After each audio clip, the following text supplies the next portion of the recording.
Hi, my name is Tim Nguyen, and for my vlog discussion number 8 on Chapter 4 Paired Readings, I chose the essay The Pernicious Rise of Optimism by Sal Austerlitz.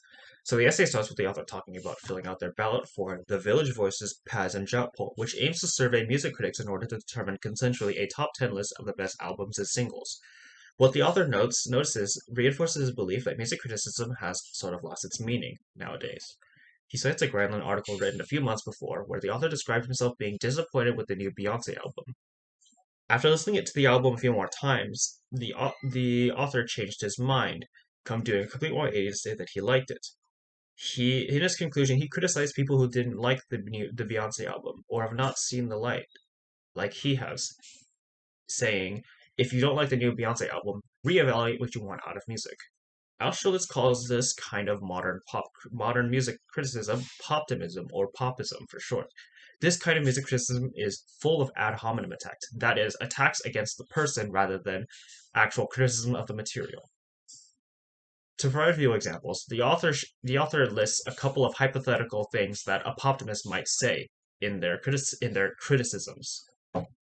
You prefer Queens of the Stone Age to Rihanna? Well, you're a rockist who still drools over your old Led Zeppelin records and only listens to music artists who use guitar, bass, and drums in their songs. You don't like Lady Gaga's routine?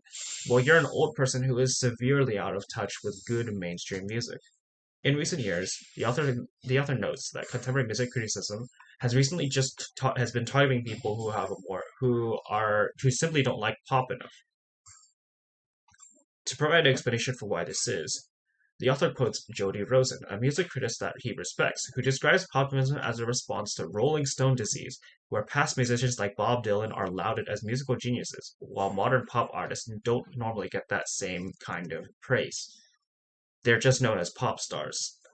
However, that reaction has completely overshadowed the initial problem and has now created a much more distorted image of pop. This is shown in the way that populism seems to advocate pop idol worship, demanding that sort of devotion out of everyone. Auschwitz also notes that populism is used to bash music that tries to separate itself from the catchy melodies that most pop songs use over and over. And there's another explanation for why this is. In the past, you had to make a monetary investment when it came to choosing the songs you wanted to listen to. You needed to pay money for the CD, so you wanted to make sure that you got the best songs. And so that was the purpose of music critics. The main purpose of music critics was to persuade people to purchase certain songs. But now that music is effectively free, that purpose is pretty much irrelevant. As a result, many music critics have become, as Auschwitz puts it, cheerleaders for pop stars. While the author proceeds that perhaps populism is the music critic's way of keeping itself relevant, it should not be the way criticism should be like, and I agree with this. Real criticism should not just exist to prove the pre-existing opinions of the audience, but should also, on occasion, look to challenge their ideas and tastes. Criticism should not just try to go with the flow and create some kind of false consensus. In the way that in the Village Voices Paz and Jot poll, the Austerlitz notes that most of the music critics liked the exact same songs and were promoting the exact same albums. Personally, I enjoy many different genres of songs. I try not to let the opinions of optimists sway my music taste. There will be pop songs that I like more than others. Maybe some of the popular ones I don't like as much. Maybe some of the popular ones I do like.